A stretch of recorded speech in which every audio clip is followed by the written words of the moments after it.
Hi, this is Miss Clark. I'm a para in Mr. Hargrett's room at Highlands Grove Elementary, and this is my daughter Alice, and we are going to be reading Pickle-Chiffon Pie by Jolly Roger Bradfield. This was my little brother's favorite book when he was little, and so I gave it to one of my sons for his first birthday present. Pickle-Chiffon Pie. You want to read for him? Yes. A long time ago, there was a fat little king who ruled over the land as far as he could see every direction. He was very wise. His kingdom was happy one. There he is, up on top of his castle. Okay. His wife, the queen, kept his castle spotless and saw that his robes were cleaned and pressed. She was a very good cook and made him a pickle-chiffon pie every day. Yum. But everybody has problems. The king had a daughter. Oh, she was very nice and did whatever he asked her to. But she was also very beautiful, and every prince in the neighborhood wanted to marry her. Every day they came to the palace with flowers and gifts for her. To be polite, she would ask them all to stay for supper, and that meant there would be less pickle-chiffon pie for the king. That was his problem. Finally, one day, the king decided that his daughter should marry one of the princesses. Then, at least, there would be fewer people at the dinner table each night. He called for the three nicest princes and told them that they would put a test, and the winner gets to marry the princess. Here they are, the nicest princes. The bald one. The first, Prince Musclebaum, was very strong and brave. The princes liked him because he was tall and had wavy hair and freckles. The second, Prince Well-Read, was very smart. He could count up to 684, and he read books 3 inches thick. The princes liked him too because he read beautiful stories to her and sometimes played music under her window at night. The third, Prince Bernard, wasn't very strong or very handsome or very smart, but the princess liked him best of all. She didn't really know why she liked him. Perhaps it was because he had a big smile and a funny nose. It's hard to tell about princesses. The king told the three princes this: you will each go into a huge forest at the edge of the kingdom for 3 days. As you know, it is full of gazoo fairies and dimdoozles. All sorts of unusual things. The one who brings back the most unusual, the most marvelous, most wonderful thing can marry the princess. Now, remember, be back in 3 days. All right, here they go. Oh, Musclebaum was delighted. Being stronger and braver than the others, he thought he would surely win. With a shout, he jumped onto his horse and galloped off in the direction of the forest. At first, he didn't see anything unusual, just a few small dragons, a troll peeking out of a tree, a medium-sized giant, the usual things one sees in a forest. But finally, looking behind a huge boulder, he did see something different.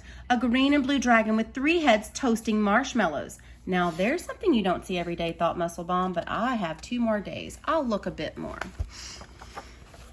On the second day, he saw a 4-wheeled dimdoozle with a pipe and wearing glasses. Now, there's something different, thought Musclebaum. I've never seen a dimdoozle wearing glasses before, but I have 1 more day. I'll look a bit more.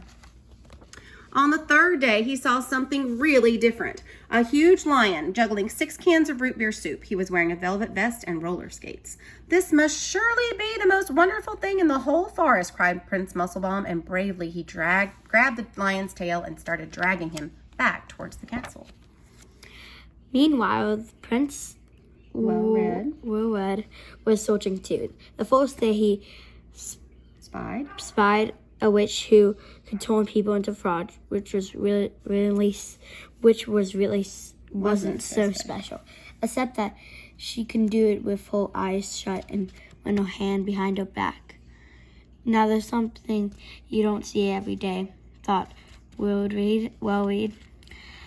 But I have 2 more days. I'll look a bit more. All right.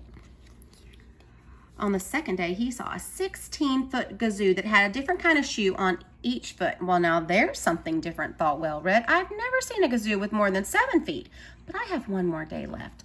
I'll look a bit more. Oh, on the third day, he came upon something really different. A giant with a green beard playing chopsticks on 2 pianos. This must surely be the most wonderful thing in the forest, cried Prince Well-Red. I've never heard that tune before. He cleverly told the giant what a fine piano player he was and talked him into going back to the castle to play for the king. Well, let's not forget Prince Bernard. He was searching too.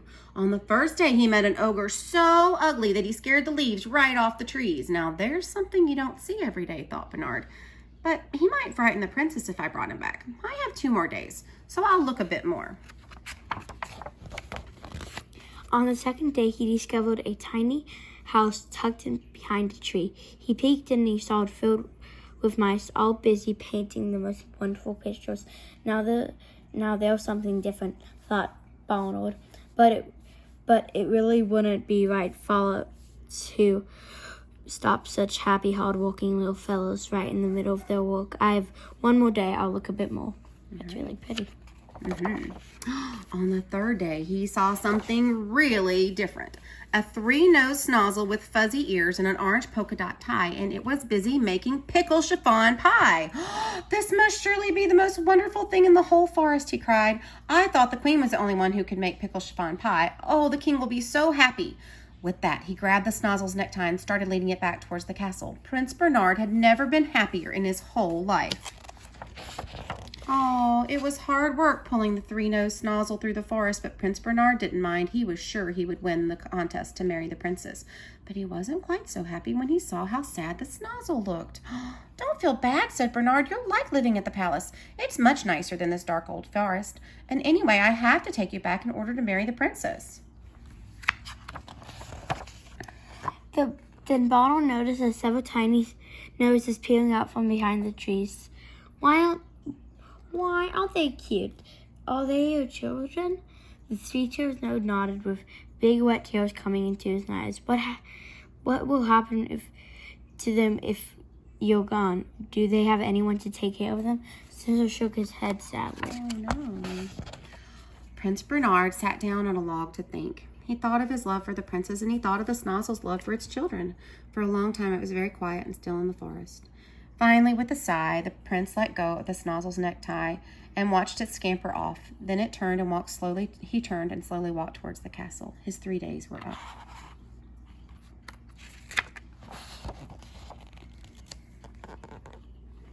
When all the princes were called to appear before the king, Musclebaum had a big smile on his face. He was sure he would win with his juggling line, and Well-Red was smiling too. He was just as sure that he would win when the king heard the giant playing his 2 pianos. And Bernard hung his head sadly as he stood empty-handed behind the others.